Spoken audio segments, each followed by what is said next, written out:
말씀은 사도행전 24장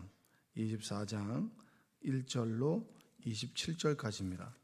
사도행전 24장 1절로 27절 교독해서 읽겠습니다. 닷새 후에 대제사장 아나니아가 어떤 장로들과 한 변호사 더들로와 함께 내려와서 총독 앞에서 바울을 고발하니라. 벨릭스가 가여 우리가 당신을 힘입어 태평을 누리고 또 이 민족이 당신의 선견으로 말미암아 여러 가지로 개선된 것을 우리가 어느 모양으로나 어느 곳에서나 크게 감사하나이다.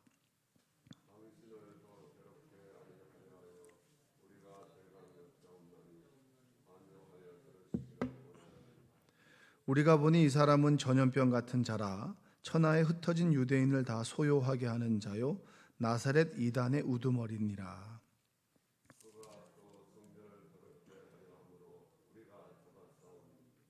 당신이 친히 그를 신문하시면 우리가 고발하는 이 모든 일을 아실 수 있나이다 하니,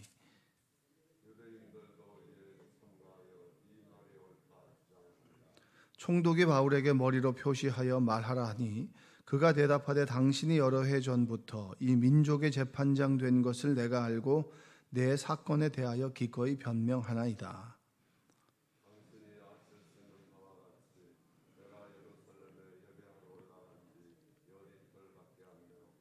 그들은 내가 성전에서 누구와 변론하는 것이나 회당 또는 시중에서 무리를 소동하게 하는 것을 보지 못하였으니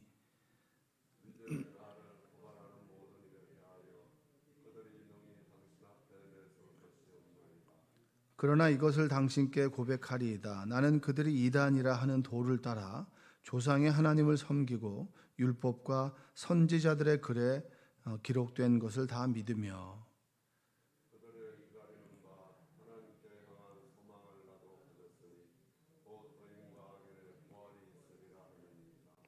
이것으로 말미암아 나도 하나님과 사람에 대하여 항상 양심의 거리낌이 없기를 힘쓰나이다.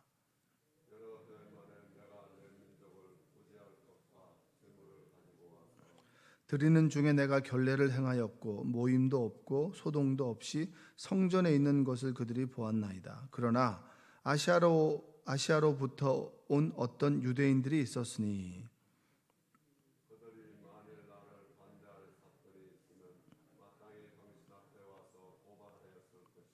그렇지 아니면 이 사람들이 내가 공회 앞에 섰을 때 무슨 옳지 않은 것을 보았는가 말하라 하소서.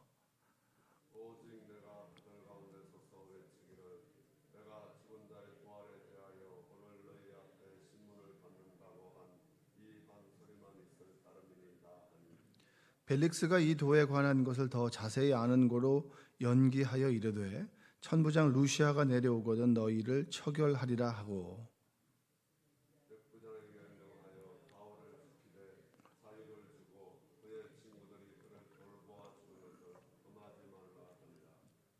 수일 후에 벨릭스가 그 아내 유대 여자 드루실라와 함께 와서 바울을 불러 그리스도 예수 믿는 도를 듣거늘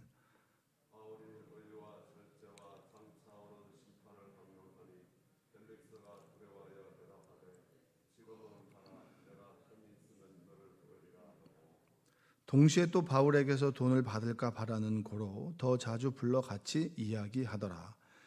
이태가 지난 후 보르기오 베스도가 벨릭스의 소임을 이어받으니 벨릭스가 유대인의 마음을 얻고자 하여 바울을 구류하여 두니라.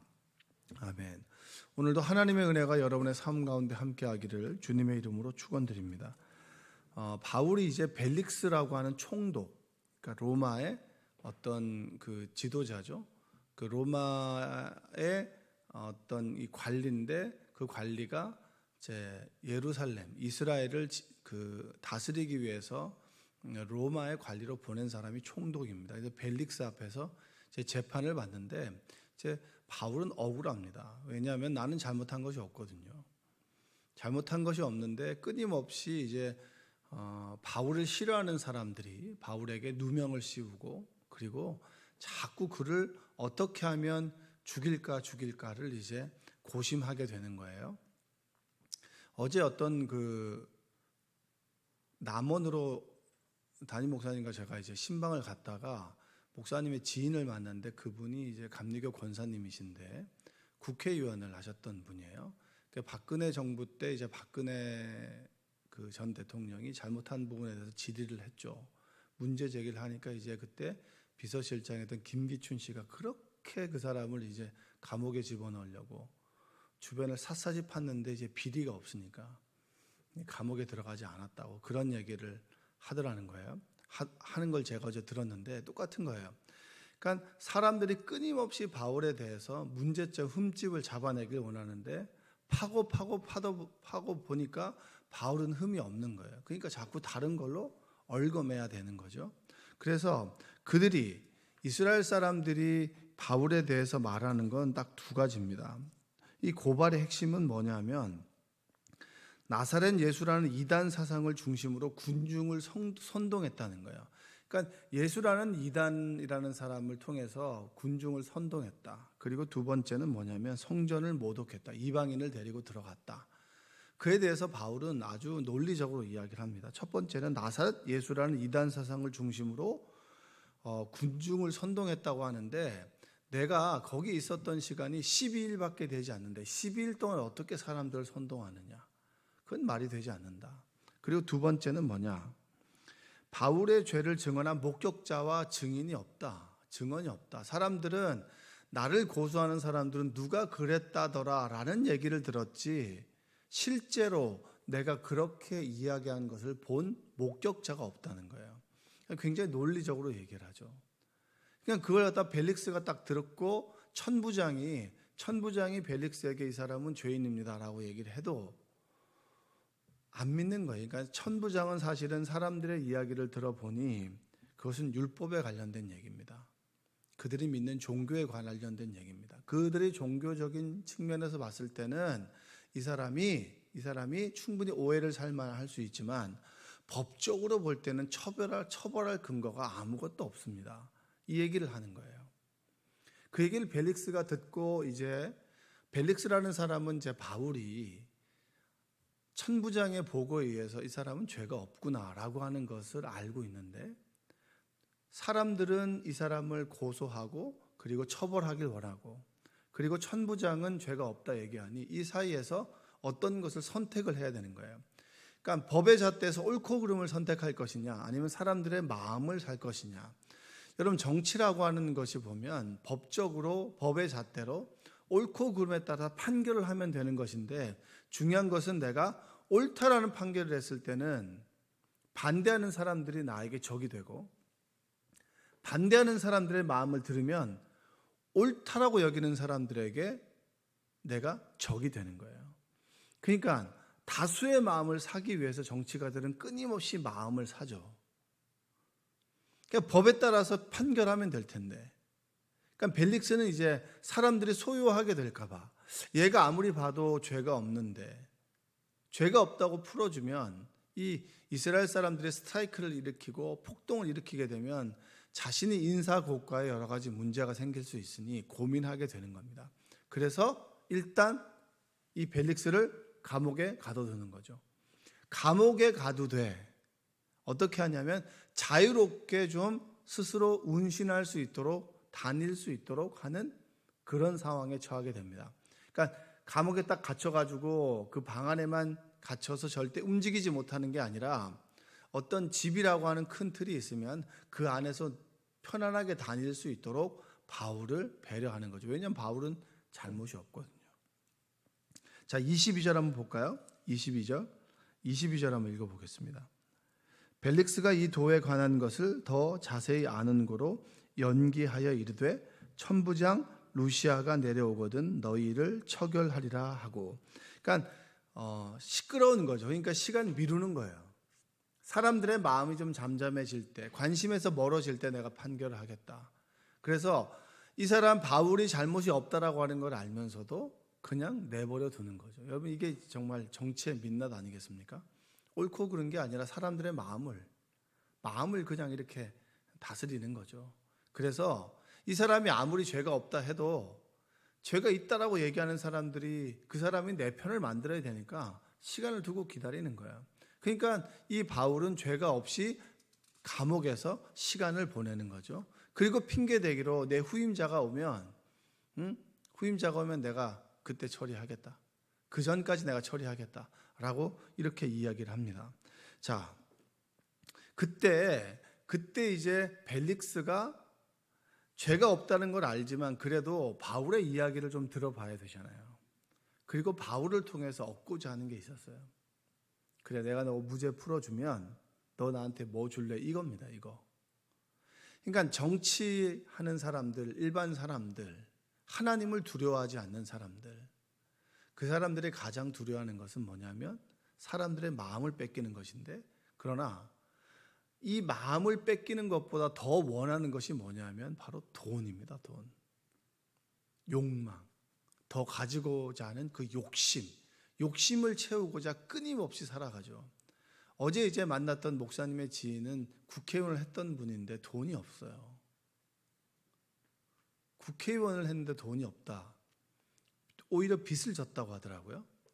그러니까 남원과 그 임실에다 사무실을 2개를 해야 되는데 국회의원 월급을 받아서 유지를 못하니까 빚을 얻었다는 거예요. 왜 빚을 얻냐? 국회의원 정도가 되면 뒷돈은 충분히 받을 수 있을 텐데. 근데 이제 목사님의 이야기인즉슨 그분이 지옥을 봤다는 거예요. 그분이 지옥을 보는 그 순간부터 절대 죄를 지을 수가 없다라는 거죠. 그래서 그분이 국회의원을 마치고 연해주에 가서 한국 기업들이 갈 수 있도록 모든 그 터전을 다 닦아놨는데 여의도에 한 80배 되는 정도의 그 땅을 개척을 해서 기업이 들어올 수 있는 모든 환경과 여건들을 만들어주고, 그리고 그들을 이제 컨설팅 해주는 일을 했는데 무료로 해줬다는 거예요. 대기업한테 그런 일을 해주면 되게 뒷돈들을 많이 받겠죠. 감사 표현들을 많이 하겠죠. 안 받았다는 거예요. 왜냐? 그 지옥의 시체 타는 냄새와 그리고 그 지옥의 풍경이 나에게 너무나 익숙하기 때문에 절대 죄를 짓지 못하겠다라는 거죠. 그런 얘기를 들으니까, 그리고 그분을 딱 뵈니까 영이 맑아요. 아, 이런 분이 정치하면 좋겠다. 벨릭스라는 사람은 이런 사람이 아니죠. 늘 돈을 받길 원했어요. 내 지위를 이용해서 축적하길 원했고 욕심을 채우길 원했고, 그게 바로 우리가 자본주의 사회에서 권력을 갖게 되는 이유 중에 하나죠. 그 벨릭스가, 죄 많은 벨릭스가 바울을 만났습니다. 네가 무슨 얘기를 하는지 한번 내가 들어보자 라고 얘기하고 유대인 부인을 데리고 바울 앞에 섰습니다. 그게 이제 25절인데 25절 한번 읽어보겠습니다. 자, 시작. 결제와 장차 오는 심판을 강론하니 벨릭스가 두려워하여 대답하되 지금은 가라, 내가 틈이 있으면 너를 부르리라 하고, 이렇게 얘기합니다. 의는 뭐냐면, 의는 바로 하나님과의 바른 관계예요. 여러분과 저와의 바른 관계는 뭐죠? 목회자와 성도의 바른 관계 아니겠습니까? 그러면서 저는 여러분들의 품격을 인정하고 그리고 충분히 예의를 가지고 여러분들을 대하죠. 여러분도 저는 목사라고 하는 그런 예의를 가지고 대해야 됩니다. 이게 무너지면 뭐죠? 그건 아무것도 아닌 거예요. 하나님과 우리의 바른 관계가 뭐겠습니까? 그는 창조주, 우리는 피조물. 그리고 예수님을 믿고, 그리고 예수님께서 그리스도가 되었다, 그분께서 나의 구원자가 되셨다라고 하는 건 뭡니까? 그분은 나의 기도의 대상이고 나는 뭐죠? 그분의 인도함을 받는 자녀가 되는 겁니다. 하나님, 아버지, 자녀, 이게 바른 관계 아니겠습니까? 그게 하나님의 의예요, 의. 그리고 그분 앞에 서면 나는 뭐예요? 죄인. 그분은 뭡니까? 완전 선. 이게 되는 거 아니겠어요? 그러니까 의라고 하는 것이 하나님과의 바른 관계예요. 너희들이 어떻게 죄를 짓고도 하나님 앞에 살아갈 수 있겠느냐? 이게 의라고 하는 겁니다. 그러면 하나님과의 바른 관계에 있는 사람들이 세상을 살아갈 때 어떤 마음가짐으로 살아가야겠어요? 내가 원하는 거 다 하고 살아갑니까? 그게 아니죠. 절제해야 되잖아요. 절제. 하지 않아야 될 것과 해야 될 것, 더 나아가지 않아야 될 것과 그리고 멈춰야 될 것, 이 절제를 하게 되죠. 그리고 절제하지 않는 자에게 찾아오는 것이 뭐겠습니까? 심판. 천국과 지옥. 우리 중에도 여러분 천국을 소망하며 살아가는 사람들이 있습니다. 그런데 나의 욕망을 위해 살아가는 사람들도 있습니다. 이 세상에서 지옥을 맛보고 지옥을 천국으로 만들기 위해 살아가는 사람들도 있겠죠. 그러나 하나님이 나와 계시면 그 어디나 하나님의 나라라고 고백하며 천국을 살아가며 오늘 하루를 기쁘고 감사하게 살아가는 사람들도 있습니다. 오늘 천국을 맛보았으니 내가 죽음 이후에 개인적인 종말을 맞이했을 때, 또 주님께서 다시 오실 때 우주적인 종말에 이르렀을 때 나는 천국을 소망한다. 그런 사람들도 있습니다. 벨릭스가 바울에게서 이 말씀을 들었어요. 그때 그가 가졌던 감정이 뭔지 아십니까? 그게 바로 26절 한번 읽어볼까요? 26절. 동시에 또 바울에게서 돈을 받을까 바라는 고로. 자, 돈을 받을까? 여기 정말 안타까운 게 뭐냐면 25절에 보면 심판에 대해서 듣고 난 다음에 벨릭스가 느끼는 감정이 두려움입니다. 두려움. 벨릭스가 두려워하여 대답하되 지금은 가라. 여러분, 하나님의 말씀을 들을 때 벨릭스가 가졌던 것이 두려움입니다. 이 두려움은 어떤 건가요? 아담이 느꼈던 감정이죠. 하나님으로부터 멀어졌을 때 하나님께서 하지 말라고 한 일을 해나가면서 살아가는 죄인들이 하나님의 정확한 복음을 들었을 때 가지는 감정들이 뭡니까? 두려움이에요. 두려움. 그리고 또 하나의 두려움은 뭐냐면 이런 게 있죠. 나는 하나님을 믿어. 그분께서 나의 목자가 되시는 것도 믿어. 근데 내 힘으로 세상을 살아갈 때 내가 잘못되면 어떡하지라고 하는 그 두려움도 있을 거예요. 벨릭스가 복음을 듣는 것 앞에서 느꼈던 것이 두려움입니다. 여러분, 한번 뒤집어 놓고 생각해 보면 하나님 말씀을 떠난 자가 하나님 말씀을 들었을 때 내가 어떻게 이렇게 살면 안 될 텐데, 베드로의 설교를 들었을 때 내가 어찌할 거라고 하는 그런 두려움을 가졌듯이 벨릭스도 하나님을 떠난 자가 가지는 그 두려움을 가지게 됐습니다. 그 두려움이 엄습하게 됐을 때 우리가 할 수 있는 태도는 뭐죠? 하나님을 부르는 거예요. 하나님의 품 안에 들어가는 거죠. 그럼 따지고 보면 죄인이 가지고 있는 두려움은 하나님을 찾는 자의 입장에서 볼 때는 감사의 조건이 될 수 있는 거예요. 이 두려움은 하나님을 향해 찾아가는 통로가 될 수 있는 겁니다. 여러분, 때로 두려움을 느끼세요? 내가 하는 사업이 혹시나 잘못되면 어떡하나? 그런 두려움을 가지고 계세요? 혹시 내 자녀가 잘못되면 어떡하나? 그리고 내가 하는 일이 혹시나 뭔가가 좀 잘못되면 어떡하지? 그런 두려움을 여러분 가지고 계시죠? 두려움이 없다라고 하는 것은 제 대단한 믿음이 좋거나 아무 생각이 없거나 두 가지 중에 하나예요. 근데 가만히 한번 생각해 보세요. 저는 어제 이제 남원의 신방을 가면서 운전을 하고 가야 되는데 한 7시간 좀 넘게 휴게소 섰으니까 7시간 넘게 왔다 갔다 왔는데 기도를 했습니다. 왜 기도를 했을까요? 여러분, 우리 TV에 보면 수많은 사람들이 교통사고가 나잖아요. 그리고 그냥 퇴근하다가 어제도 뉴스를 보니까 아르바이트생이 걸어가다가 술 취한 차에 칠 수 있는 거죠. 여러분, 운전하고 가다 보면 앞에서 비틀비틀하는 차 많이 보나요? 안 보나요? 졸음 운전하는 차도 많이 보게 됩니다. 그럼 그 차가 날 덮칠 줄 어떻게 알아요? 나는 하나님을 믿습니다. 그럼에도 불구하고 그런 일이 찾아오리라고 하는 두려움도 가지고 있어요. 그렇기 때문에 뭘 합니까? 내 아버지 되신 하나님께 기도하는 겁니다. 내가 죄를 져요. 기도의 자리에 딱 앉아있을 때 하나님께 기도하는데 아버지의 이름을 부르는 그 순간에 내가 어제 잘못했던 생각과 태도와 행동들이 자꾸 하나님께서 저를 떠올려요. 또한 마귀가 참소할 수 있겠죠. 그럴 때 우리는 두려움을 느끼게 됩니다. 내가 이렇게 살면 안 되는데, 내가 지금 목사가 돼서, 내가 장로가 돼서, 권사가 돼서, 집사가 돼서 이렇게 살면 안 되는데 라고 하는 그런 두려움과 수치심들이 찾아올 수 있겠죠. 그러면 여러분, 그때가 바로 하나님의 이름을 부를 때예요. 주님께 회개하는 시간이요, 아버지께 무릎 꿇는 시간이고, 나의 모습을 하나님께 인정할 수 있는, 어떻게 보면 하나님의 부르심의 하나님의 시간이라고 하는 사실입니다. 그러니까 두려움이라고 하는 것이 여러분 꼭 나쁜 것만은 아니에요.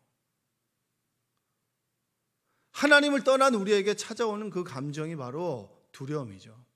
아버지 안에 있을 때 우리는 어떤 마음을 갖게 됩니까? 평안함을 갖게 됩니다. 그 평안함이라고 하는 것을 나의 시구, 제가 생각하는 식으로 얘기하자면 안정감이에요. 나는 내 남편과 있으면, 내 가족과 있으면 안정감이 있어. 이 안정감이라고 하는 얘기는 뭔지 아십니까? 예측 가능한 거예요. 그래, 하나님하고 하나님의 이름을 부르고 하나님께 기도하면 여러분 평안하시죠? 왜냐하면 그분은 내가 구하면 주시거든요. 근데 우리 인간들은 뭐예요? 구해도 안 주니까 어떤 사람 앞에서는 안정감을 갖지 않지만, 그래도 저 사람은 날 도와줄 사람이야 라고 생각하면 뭐죠? 안정감을 갖게 되잖아요. 두려움이라고 하는 것이 찾아올 때 벨릭스는 여러분 물리쳤어요. 그리고 돈을 원했습니다. 참 안타까운 사람 중에 한 사람이죠. 여러분, 바울과 벨릭스 중에 누가 두려움을 가져야 되죠? 신문을 받는 사람이 누굽니까? 바울이잖아요. 그럼 바울이 두려움을 가져야 되죠. 근데 바울이 두려움을 가졌다라고 하는 이야기는 없습니다. 오히려 바울을 죽이고 살릴 수 있는 법적인 권한이 있는 벨릭스가 두려움을 가졌어요. 이 얘기가 주는 함의가 뭡니까? 힘을 가졌다고 해서 두려움을 갖지 않는다? 그렇지 않습니다. 힘이 없다고 해서 두려움을 가져야 한다? 절대 그렇지 않아요. 내가 아버지 안에 있으면 우리는 두려움을 갖지 않습니다. 평안함과 기쁨과 소망을 갖게 됩니다. 할렐루야. 여러분이 그러한 삶을 살아가시기를 원합니다. 내 삶이 광야 같은 세상에 있어요. 구름 기둥과 불 기둥이 없으면 난 살아갈 수 없습니다. 오히려 그런 이들이 더 평안과 기쁨을 누리죠. 그러나 자신 안에 랜턴이 있고, 자신 안에 천막이 있고, 자신을 보호해 줄 모든 것들을 갖추고 있는 자가 오히려 뭡니까? 불면증이 있고 잠을 이루지 못하고 걱정과 근심 속에서 두려워 살아가는 사람들이 우리 주변에 얼마나 많이 있습니까? 벨릭스가 두려움을 가졌어요. 바울은 두려움을 갖지 않았어요. 왜? 아버지와 함께 있고 아버지 함께 있지 않고. 아버지와 함께 있지 않는 자에게 두려움을 가졌다. 하나님의 부르심의 콜 사인입니다. 벨릭스는 몰랐어요. 물리치고 다른 것에 집중하여 돈을 원했죠. 여러분이 그러한 삶을 살지 않게 되시기를 원합니다. 한 번 딱 서면 내 인생의 미래가 두려우신가요?